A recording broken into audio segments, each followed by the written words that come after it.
endpoints for deliberate effect during as we will learn during the session? Sorry? No. You have two of you because Yeah. you're going to use it in a particular way during the session. No, this is No. actually Jugaad. Jugaad so that we are Okay. doing. Yeah. This Yeah. is So this is recording in the moment. So like coaching in the moment. This is like in the moment recording. Yeah. Hi yes. Dhanashri. Hi Tejasvi. Hi Sangita. And hi Vivek. So thank you for first of all, thanks to Sangita for coming on board the second time to share about biography. So it lets us know that you are very passionate about this, and it's a joy to have you back here and share about biography. And yeah, I think now I'm a little bit better in terms of what biography is. But initially, it was like, okay, Sangita does somebody's autobiography, and oh, I was very, very interested to know more about it. But after I know a little bit more about biography, I'm a little also the curiosity remains. So, over to you in terms of introducing yourself, introducing biography, and taking it forward. Thank you, Sunil. And thank you, everybody, for showing up. Yeah, this is a question I encounter very, very often. Are you somebody who helps us write our uh, autobiography? And well, my answer to that is no, because no, this is nothing to do with writing your autobiography. But to some extent, I always like to say yes, because biography work involves going back into your entire biography from birth to where you are right now, and also envisioning what is coming up for the future. So maybe not for the world to read, maybe not for you to present to others, but for yourself to understand yourself really, really deeply. And then from understanding yourself, understanding others and the world around you. So yeah, that is a question answer to the question that I get asked very often. So let me start by introducing myself. I'm a biography work trainer, a coach. I am a mother of two, a 23-year-old boy and a 14-year-old girl. I'm based in Bangalore, and I have come into this particular vocation of mine very late in life. I'm currently 52, going to be turning 53 very soon. And at 42, I think this, biography work, the world of biography work opened up in front of me.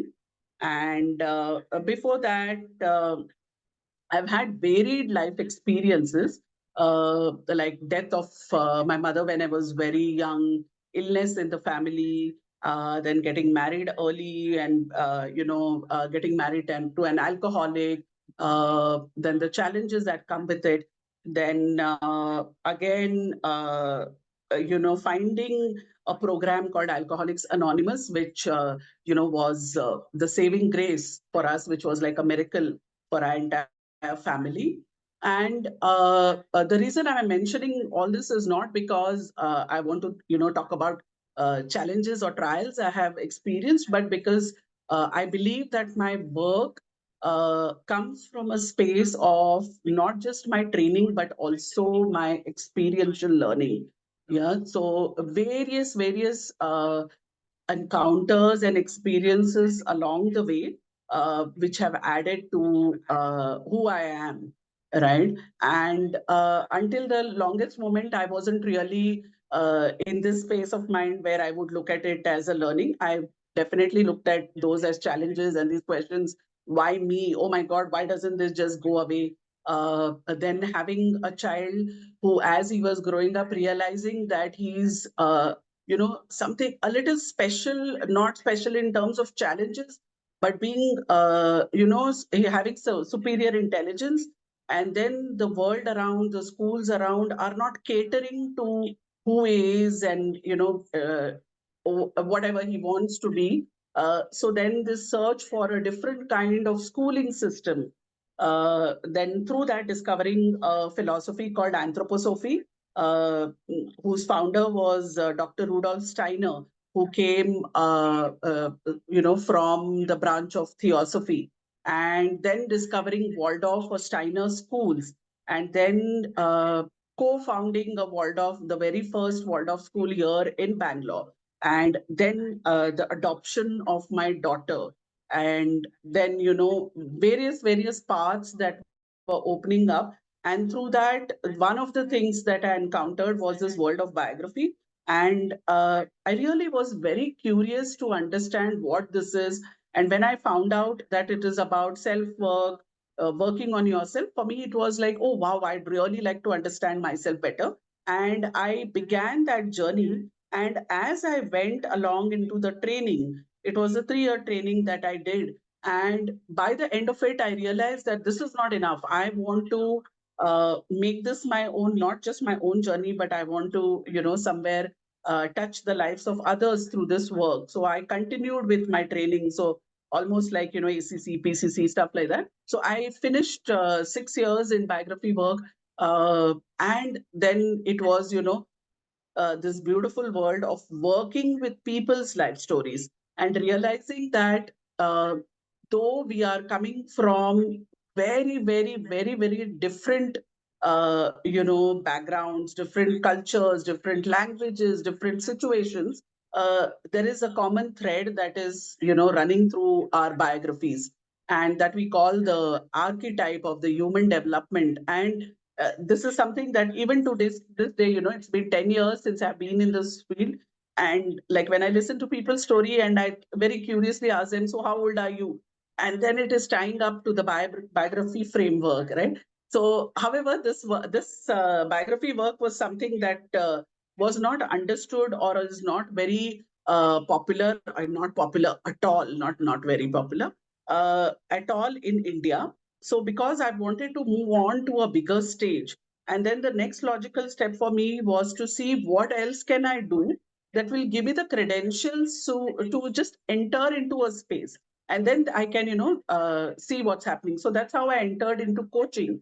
And along with Sunil, I was in the same batch as Sunil at Navgati. I did my ACC, but unlike Sunil, I did not pursue the qualification part or further, because while I was doing my ACC, I realized that I have almost the same tools, maybe different language, in much in a deeper sense that I can work with. And somehow it became more clear to me that I do not want to go only this path of coaching. I would like to integrate biography work with coaching. So yeah, so that has been my endeavor for the past few months. This entire year has been that, trying to figure out how can I integrate biography work and coaching so that, I can move on to a bigger stage. So yeah, this is my life story. And somewhere, I feel that it's just connecting to more and more people that has become uh, the kind of impetus for my future work. And I think Sunil is providing a great platform for that. So thank you so much, Sunil, for even inviting me to talk about biography work. Yeah, so that's about me. And I would like to talk about what is biography work. And for that, I'm going to share screen, a very small presentation, just to understand, because if I keep talking, then I might not really be able to do justice to what I want to put across. So I'm just going to share screen. Do let me know if you are not able to see or there is any challenge. Yeah, one second.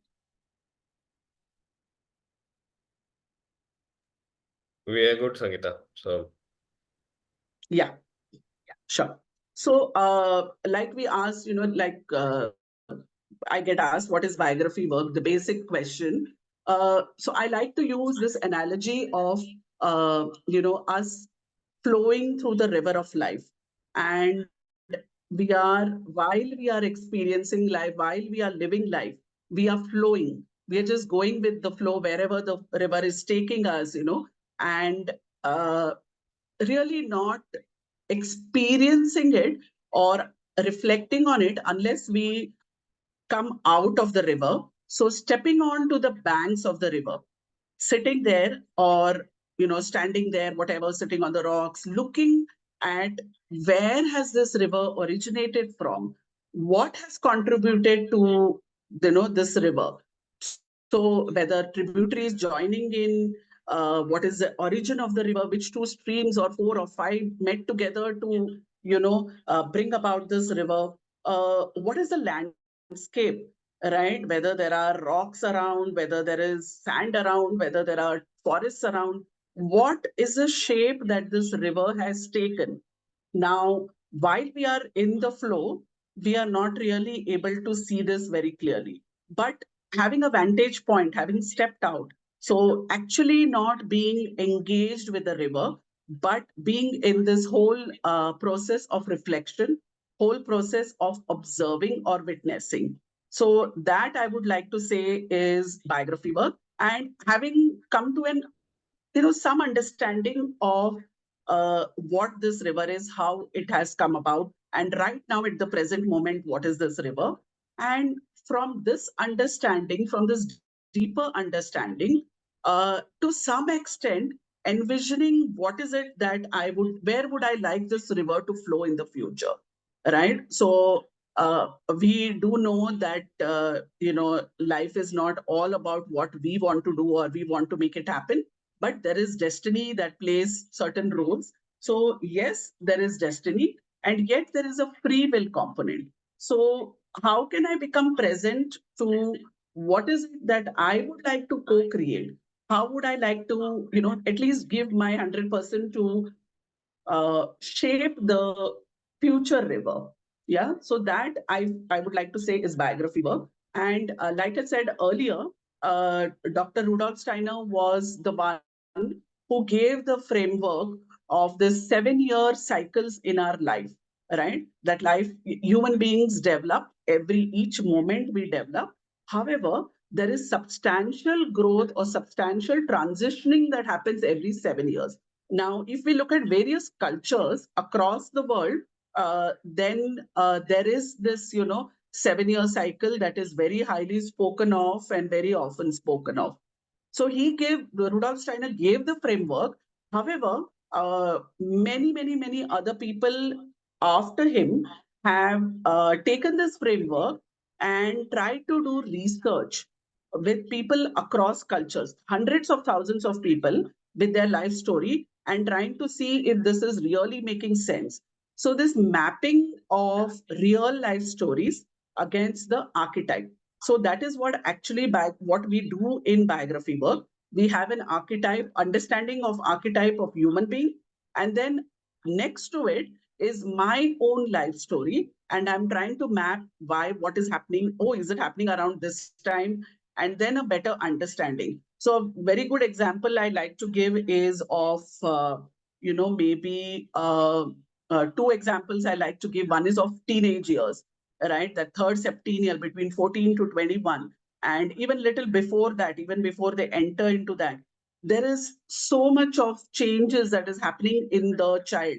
Hormonal changes, biological changes, physical changes, physiological changes, psychological changes, emotional changes, and a little bit of understanding of this process in the adults around helps to be more be more calmer and understand that, oh, okay, this is just a phase, right? Otherwise, there is panic, there is anxiety of not understanding is our biggest challenge, right? So similarly, when it comes to something like menopause, right, or other midlife crisis, when we are going through something like this, you feel that, oh my God, I'm going through this is happening to me. Why am I suddenly losing it? Why am I experiencing hot flushes? But when I know that there is a phenomenon called menopause, which happens around this time, doesn't have to be exactly that date or those years, but around this time, then it gives me a sense of relief saying that, okay, this is not just happening to me.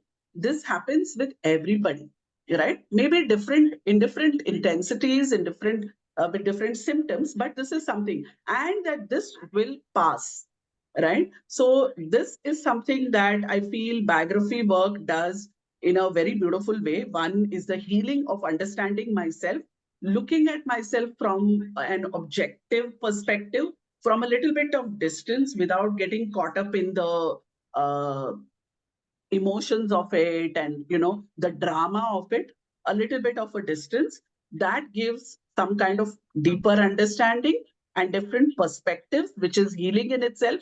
And then the second part of understanding the archetype, which gives a sense of belonging, that yes, this I'm part of the human race, and all human beings go through this, and it's nothing personal, right? So that is what is biography work, I'd like to say. Uh, so one of these, uh, just, a quote by Marie Curie: nothing is like in life is to be feared. It is only to be understood. Now is the time to understand more so that we may fear less. So I feel I choose this quote because I feel that biography work really helps us to understand more. And, you know, like I explained earlier, that we don't go into fear mode, and we are treading forward, feeling empowered, feeling free in whatever we are doing. So when we look at a human being, uh, we look at two components of the human being. One is the nurture, what comes from the family, what comes from the surroundings, what comes from the environment, the culture you're born in, the country you are born in, the religion you belong to, the race you belong to. All this comes as external, conditions or conditionings that come, and they contribute to your nurture. Now, another very, very important part of a human being is the nature. What is individual and unique to me? So even if you see a pair of twins, right, like having the same set of parents, being born at around the same time, conceived at the same time, and getting the same care, right? Same nurture, or at least to the most extent, the same nurture. However, there is something unique about both of them. The way they are responding, the way they are thinking, the way they are talking, the way the whole individuality. So that is the nature part. And as we are younger, we are constantly acting out of nurture. And then as we are growing older, as we're becoming adults, and as we are growing in our biography, we are exhibiting, or at least wanting to exhibit, more and more of who I am. That is my nature, right? My individual nature. And it does not mean that we are completely discarding our nurture. We are completely discarding what came from the outside. However, we are waking up to the question: is this something I want to carry? Yeah, if is this serving me still? Is this something I really want to take forward? If not, I set it aside, I leave it aside, and I go on, right? So it's almost like you're carrying a heavy backpack at around 20, 21. When you're stepping out into the world, you're carrying a backpack that's been packed with things which your parents, your teachers, your people around you, well-meaning people around you, have packed this bag for you. And as you're journeying, what we do, and one of the things we do with biography work or many other practices, is we stop, we put the backpack down, and we open it, we take things out, and we look at it. Is this something I want to carry on, or is it just a stone, which is just something which some well-meaning person put into my this thing, thinking that it is going to be useful? But if it is only adding to the burden, then I'm setting it aside, I'm leaving it aside, and I'm going on my journey, right? So, or is there something that I feel is a beautiful tool? Oh, this is nice, but I think if I polish it, then it might serve me better. So I'm working on it further, and I am then making it mine, rather than just taking it in the shape that was given to me by somebody. right? So that is something I feel is happening in biography work. And I'm going to talk about, I'm sorry, I'm trying to get the camera right. Yeah, no, I'm just, yeah. You can see me, right? Because I'm just we trying can to, see you. So yeah. just one possible statement, maybe, and not really working against the flow. But then what I was really enabling when I was listening to you was that it does feel like it's a daffodils poem, and I am the solitary reaper, and I'm also looking at it from the other side.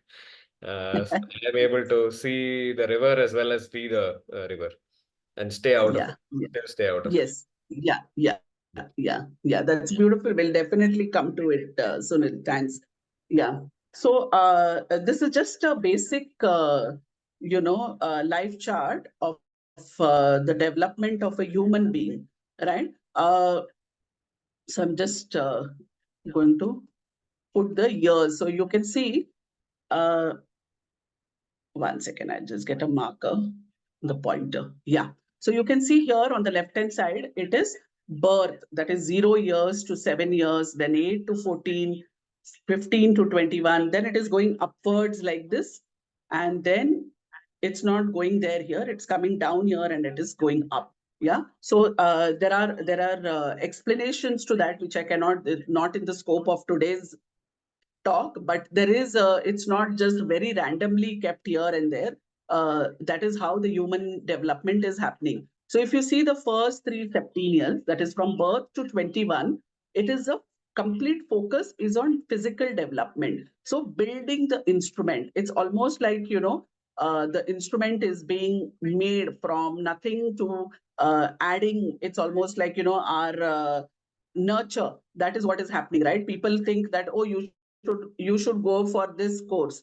Okay, this is something, this class is something that you need to attend, right? So more and more it is coming from the outside, trying to make you who you are, right? And then at 21 to 22, there is this turning point. Now, from 22 to 42, the focus is on soul development. So when we talk about soul, it's like I am making sense of all the experiences that I have collected in the first three septennials, and I'm meeting more and more people. If you look at your own biographies, you will see 22 to 42 was when you were all completely getting out into the world, meeting more people, whether on a personal level, on a professional level, getting into relationships, building your families, right? Building your careers. So this is what happens here. And what here it's happening is it's called tuning the instrument. Now, when you say tuning the instrument, I have built my instrument in the first 21 years. Now, if I have to play it, you all of you must have seen musicians, or if any one of you is a musician, that you tune your instrument before you play it. You're just tuning it before playing. Now, if I'm going to be, as we all know, that it's not that we live in this world all by ourselves. We live in this world with various other human beings. So they will also be playing their instruments, right? So they need to tune their instrument. Now I need to tune my instrument not just to how it sounds, but how does it sound in relation to the others who are playing that instrument. So you can look at it as an orchestra, right? That I'm tuning my instrument to myself. However, there is another person who's on a different scale, then I'm going to tune mine, and or he's going to tune his, or she's going to tune hers. So if you can see, we are tuning our instrument not just to what we wanted, but to the other people. So here you can see how you are actually doing this give and take, give and take, give and take, trying, toning down, maybe turning up, and constantly these years are all about tuning the instrument and figuring out, okay, this sounds good. And then after a few minutes, you say, no, this doesn't sound good. Oh, with this person, I think it's the best. Or wow, this boss I really like. I love this company, so I'm going to stay on here. Or okay, first 1 year was good, but now I really don't think this is a space for me, because I might have grown differently, or the company has grown differently, whatever it is, right? So that is the tuning component, right? Up to 42. And then at 42, there comes another turning point. 42 to 43. A lot of us like to call it the midlife crisis, the crisis of meaning. It's almost like now I have not just built the instrument, I have tuned the instrument, and now I want to play the instrument, right? What have I been building it? What have I been tuning it for? To play the instrument. And if I have to play the instrument, then I want to go on to the stage and play. And here the question comes uh, in the septennial 4, 5, 6, what had happened was we had taken on roles, we had taken on jobs, we had taken on relationships, and we were very busy in the doing, right? And now comes this is almost like, life, the archetype is giving a kind of knock from inside, a kind of opportunity to pause. And it's not that it comes on the 43rd year, 42nd or 43rd year. It starts much earlier, this 38, 39 itself. The questions start coming, or discontent starts coming in where you are, whether it is at work, whether it is at relationships, or even if everything is going beautifully, seems beautiful on the outside, something inside is asking you for something more. Something inside is asking you for something more meaningful, or something inside is asking you the question, is this all to life? So there might be, various questions that come up, but it is an inner knock. It is an inner voice that is speaking. Now, because this is an archetype, it happens, it is supposed to happen to all human beings. However, uh, do I listen to my inner voice? Do I take the pauses? Do I step out of the river?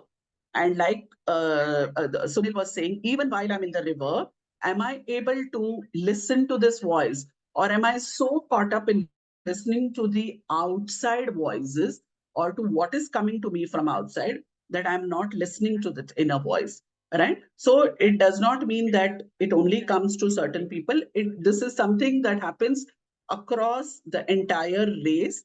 However, are you listening to it? Are you open to it? Are you tuning into that? Right? Like if you have a radio station, only people who tune into that can hear that. The people who are not tuning into it cannot hear it, right? So similarly, this is for the inner voice. Am I able to tune into that? Am I turning my camera into selfie mode? Right? Like if you see our parents' generation and a little before, in general, I'm not talking about everybody, in general, they were focused on survival, building a life, doing this, building a house, getting children into bigger, better schools, giving them a good standard of education and standard of living and stuff like that, right? And then slowly, more and more people are going into this selfie mode. It is apparent even in the pictures we take, right?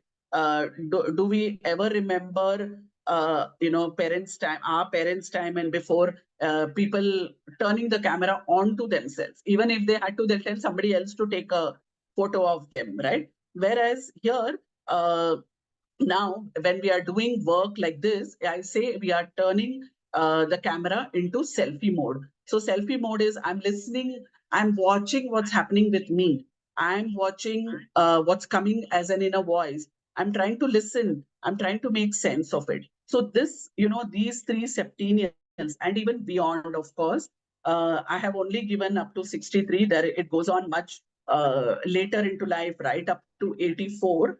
So here is playing the instrument. So playing the instrument is like all the fruit that my, if you have to look at yourself as a tree, I have, everything has happened. The sowing the seed has happened, nurturing has happened, manure has happened, and everything has happened. And then this three septennials of coming to fruit. And now what happens with this fruit, right? Are the fruits being enjoyed? Are the fruits then slowly from enjoying myself, only I and my family eat it, to beyond? Am I feeling that I want to go out and spread this, right? Like I want to do this on a bigger stage. I want to really, this expertise that I have now, the experiences that I have, I would like to go out and really, spread it across the world, spread the fruits to people who need it, to people who appreciate it, people who enjoy it. Do I spread the fruits, right? So that is the playing the instrument part. Now, if you see, there are a few, I hope you are able to see that there are a few here, like 3 years, 9 years, 12 years, 18 month, 25 and more. In every septennial, almost, there is this, these are the bold ones, right? You can see they're bolder than the rest of the years. These are actually very, very significant years in our life.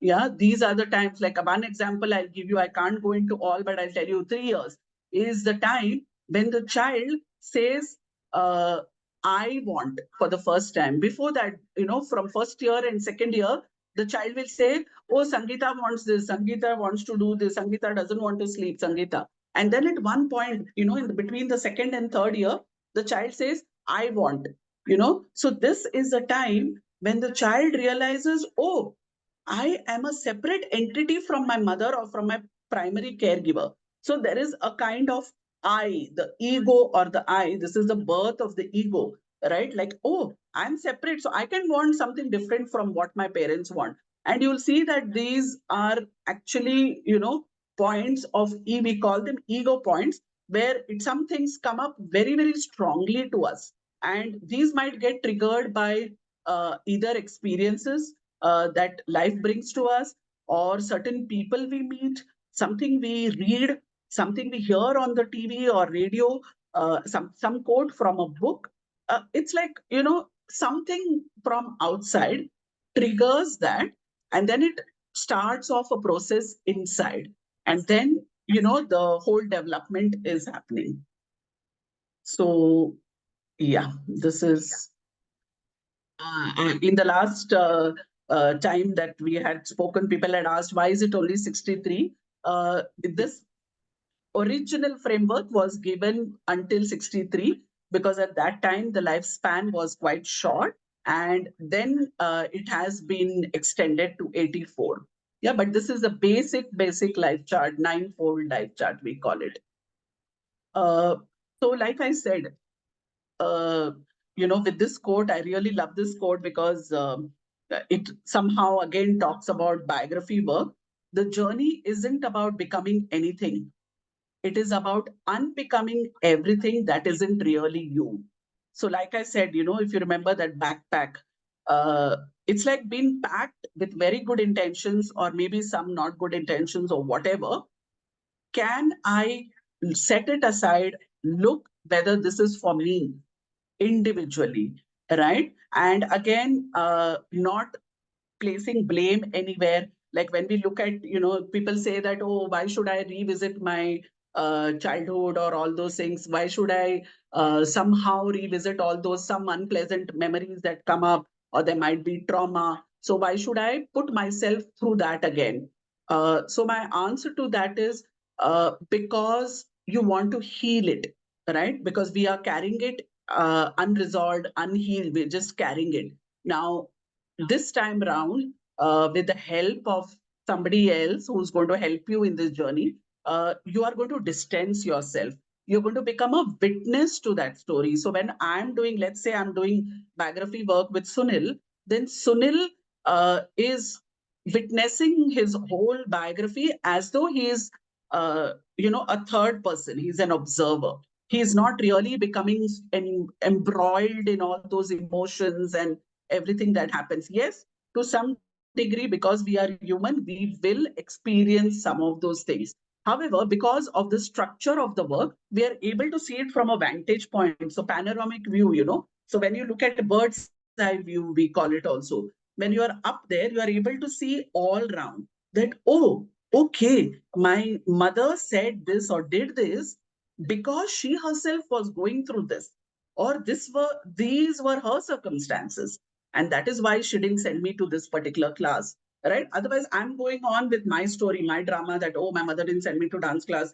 She could have said, she sent my brother to this, but she didn't send me, right? But now when I'm looking from that bird's eye view, I'm able to see around, and whether nothing changes. The fact is, yes, I didn't go to dance class, right? I was not able to go to dance class. That is reality for me. I'm not negating that.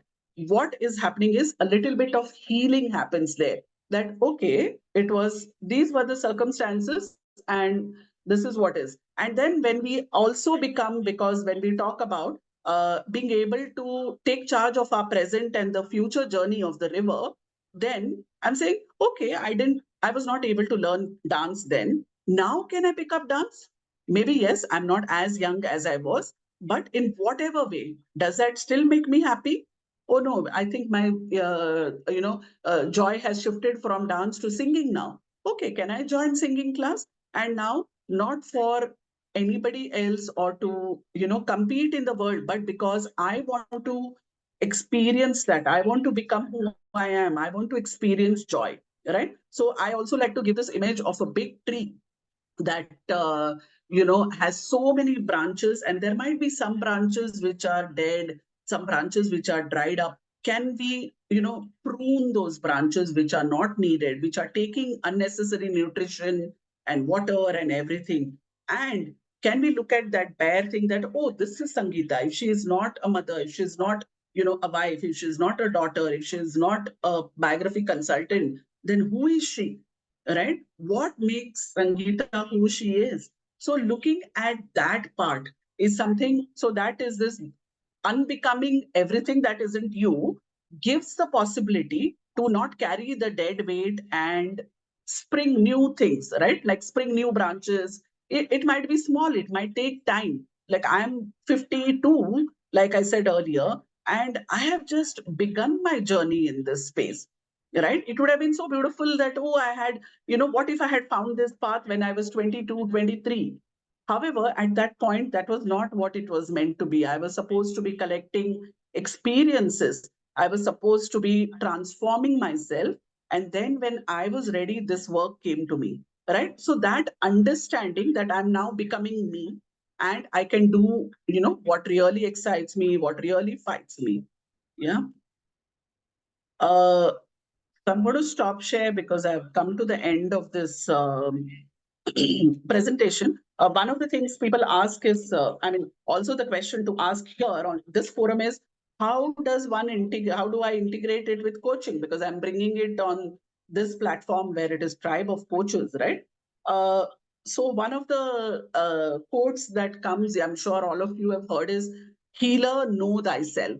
So whether we are coaching, whether we are doing biography work, whether we are therapists, whether we are mentors in any space, we are definitely healers, or at least we should be, aspiring to be healers to those whose lives we touch. So healer, know thyself. So knowing yourself deeply, knowing the archetype, right, of the human development helps you understand what stage of development the client is in, right? And so let's say if the one of the examples given was, somebody had asked last time a question.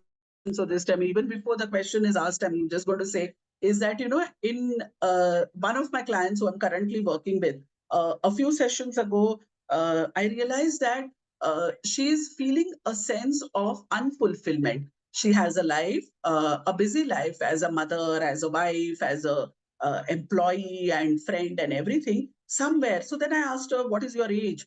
And she said, I'm 43.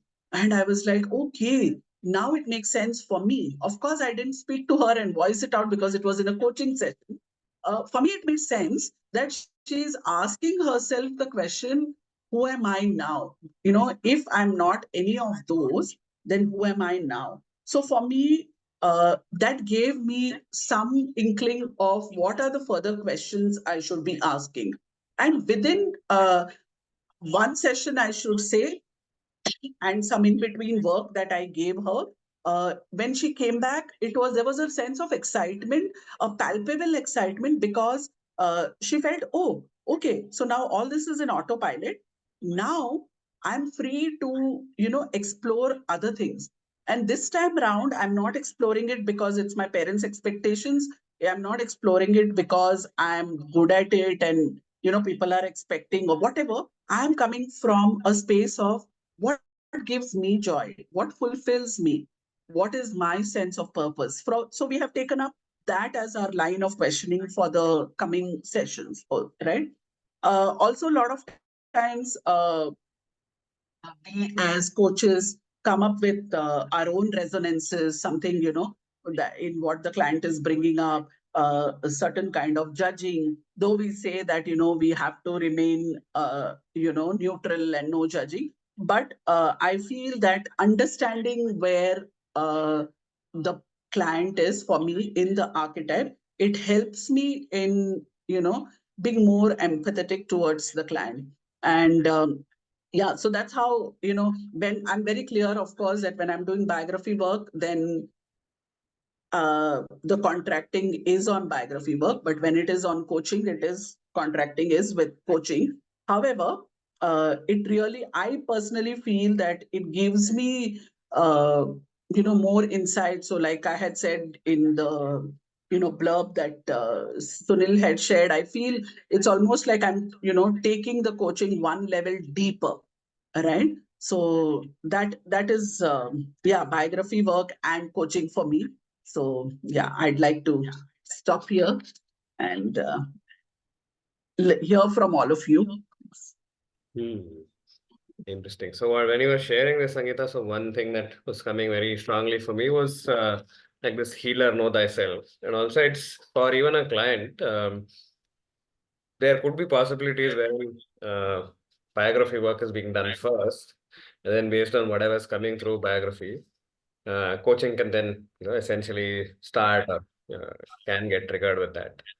That was one thing that was coming for me very quickly. And so, yeah, you addressed my question also from this time, saying, can you give me an example of how this is working? Yeah. Yeah. And another question I think is on the chat from Tejasvi. Tejasvi, you want to share this directly or you want me to read this? Yeah, I was just curious to understand if this is something which is necessarily to be done with some a biography practitioner, or it can be learned and then used for self-awareness Yeah. and healing. Yeah, that's a wonderful question.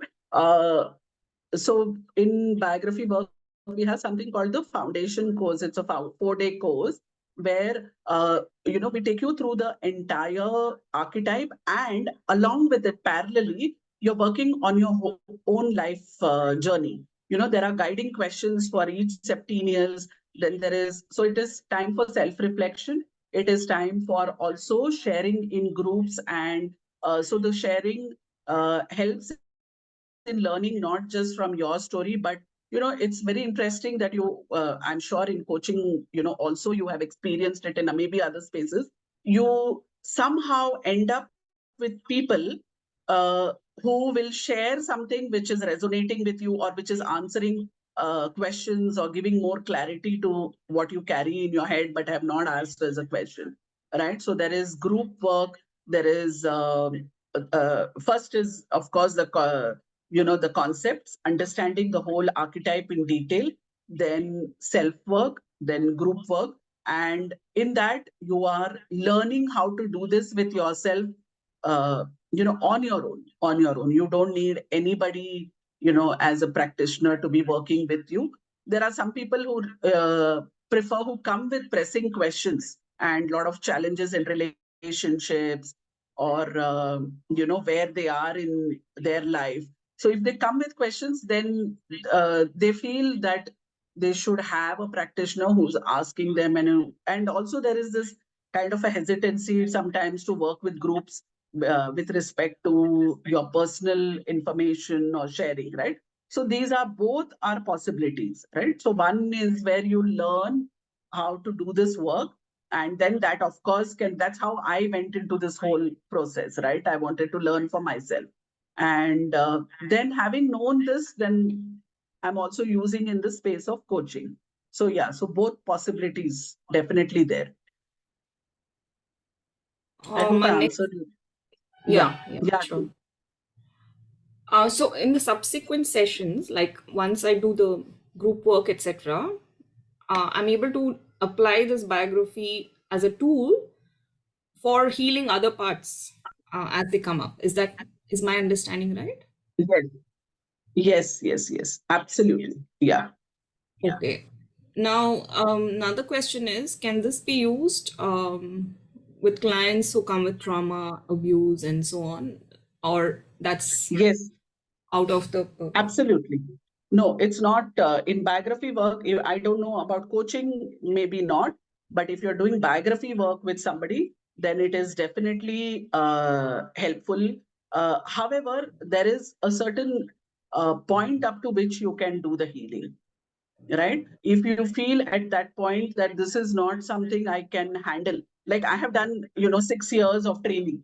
So to most extent, I do feel comfortable that I can deal with trauma and many other abuse cases and a lot of cases that come up. However, at any point, if I feel that this is something that I cannot do, just exactly as in coaching, then they have to be referred to a therapist.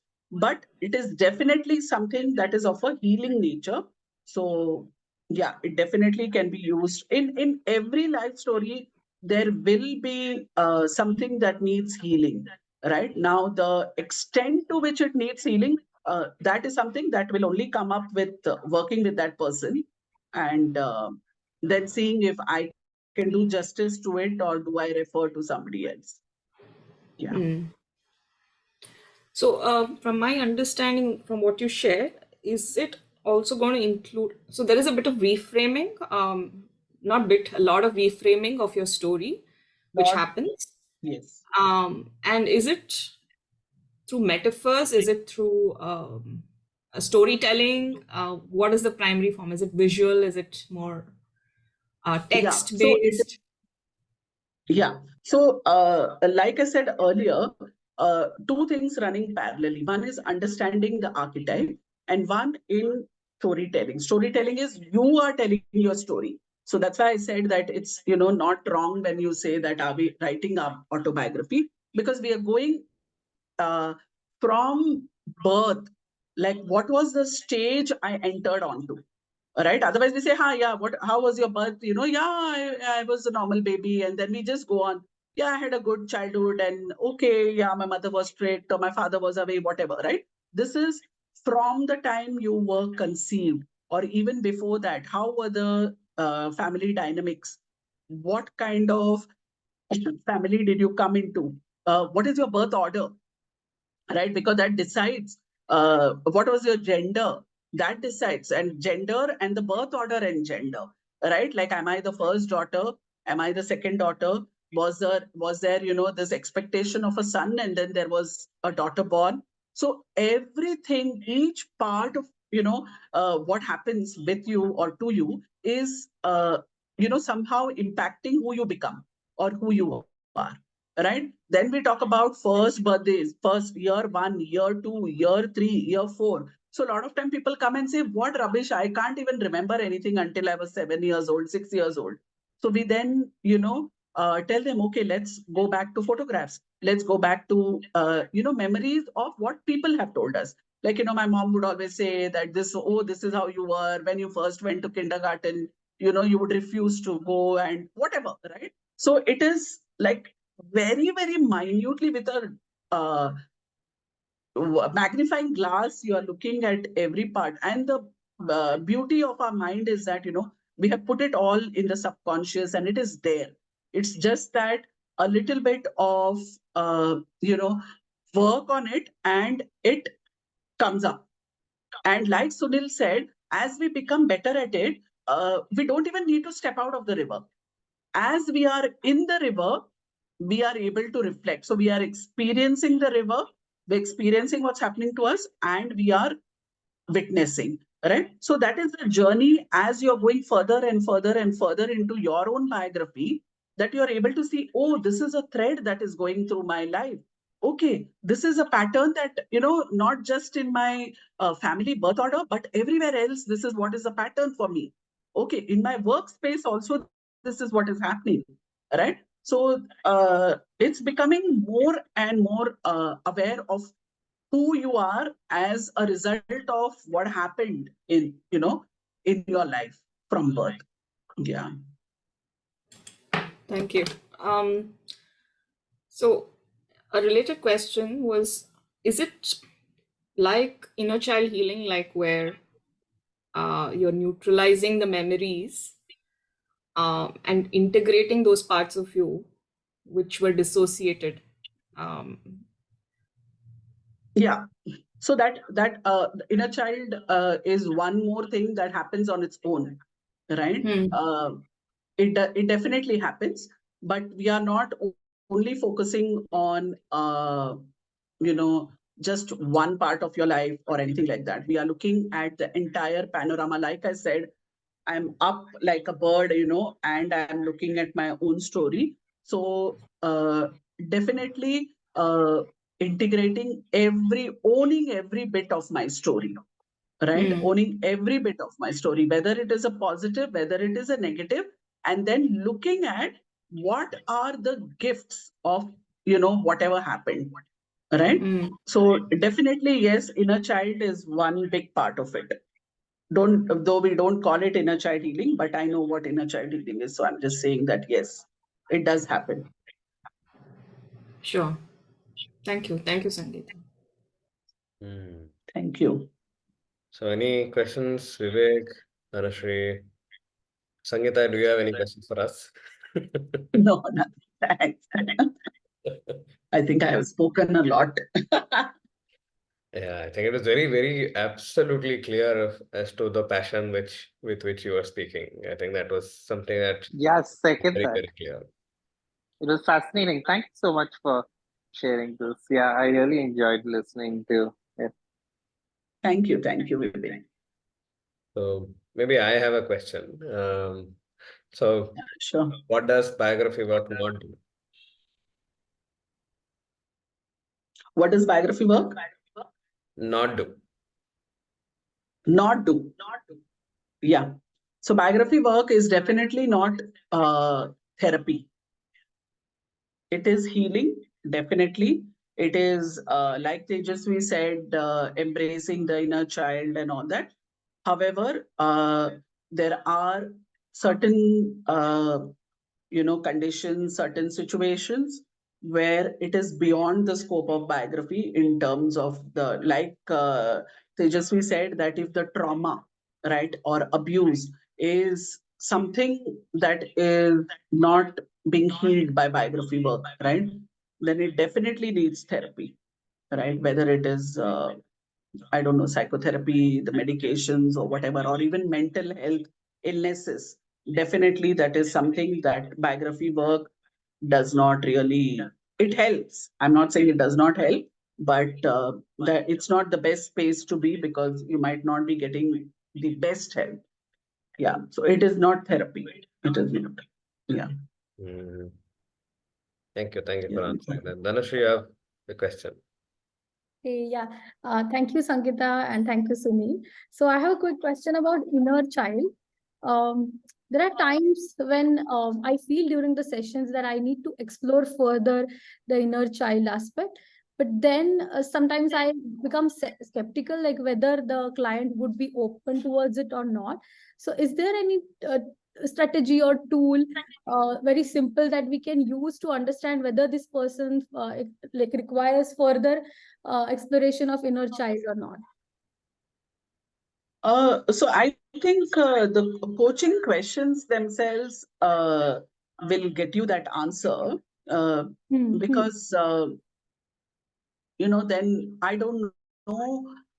For me, the challenge is, when do you know that you have crossed that line from coaching into biography work? So this has been my biggest challenge, right? Yeah. So what is the contract, right? And then when you come, you understand that, yes, this person needs inner child healing, or biography work, or whatever else it is, apart from just asking these questions. Then I feel, if that is your sense, then I don't know. For me, I did have one case like this, and when I very, very diplomatically, in the best way possible, put this across to the client, then the client was very clear that, no, I don't want to go into that space, right? So I feel that you really need to be one very clear that are you able to hold that space in case the client says yes, then recontracting and everything like that. But I am not able to give any general statement or any tool that you can use to this thing, because it is about the willingness of the client and Yeah. also your readiness and experience and capability to hold that space, right? True. So yeah. Yeah. No, Thank you, Sangita. Thank you. Sangita, if you would like me to, maybe if I can also answer some part of it. Yeah, please. Yeah. So the classic case of asking permission. uh, Yes. So Dhanashree, maybe around this space. So maybe if you're feeling that very strong feeling, so I would see it in two ways. One, is that something that you are feeling, as is there some space where it's coming from you as the coach, and you as the individual and not you as the coach. That would be something for you to reflect. Secondly, if it's a space where you're somebody who's trained with biography work, you can always seek permission and share an observation and keep it open that the client can say yes or client can say no. It's not that you are pushing for it. It shouldn't come out like that. So it's about, again, looking at inward. Secondly, also communicating it in a way that the client doesn't feel cornered saying, oh, I should now do this. So Yeah, giving makes them that sense. choice, yeah. I think asking permission is the best way. Absolutely. Yeah. And like instead of speaking in any sort of indirect manner, just asking it directly would be helpful. Yeah. Asking directly, and then if the answer is no, not pushing it. Yeah. Right? Because we come from Yeah, an intent, good intent, that this person really needs help. Why is this person not taking help? Like, we with our good intent want this person to progress and heal or whatever. But if that person is not ready, so if that answer is no, then yes, it's a no. I mean, the client is not ready or doesn't want to do it. That's it. Just leaving it there, I guess. Yeah. Absolutely. So yeah, even a classical definition of a sports coach. So, if Virat Kohli, for example, is not playing something well outside off stump, Rahul Dravid cannot go and play for Virat. Virat has to still play. But he can only say, okay, do you want to work on this? And then if willingly permission given, and then you are somebody who's an subject matter expert, stop the coaching, get into that, stop the technical coaching and then get into that space of mentoring, consulting, and then maybe come back. So make that very clear with the space. What's happening here? What will happen? So unless you are knowing where you're going with this, saying that you are somebody who's a practitioner of biography or therapy or mentoring or whatever. And then if they say yes, then maybe even also giving them a space of sharing some other references also. So that could also be a space. But it's something that you need to sort of not do it instinctively, but rather maybe intuitively and with maybe a little bit of a check saying, is it a pattern that you've seen over sessions? Yes. Yeah. Okay. Nice. Yeah. So Sangita, we are almost on top of time. So anything that you would like to share as a closing remark? No, thank you so much for this opportunity. And thank you, Tejasvi and Dhanashree and Vivek also for turning up. He said he has to drop off. Yeah, I hope I have been able to give a fair sense of what biography work is. Yeah, thank you. Thank Right. you so much, Sangita and Sunil, for the session. It was very useful. And where can we find more information about the work you do, Sangita? I'll send it on the group. I will send you the link to that. Thanks. Yeah, thank you, Sangita and Sunil. And I would love to be in touch with your work further. Absolutely. Sure. Thank you so much. Yeah. Thank you, Sunil. Thank you. Thank you then. See you. Bye-bye. Take care. Yes.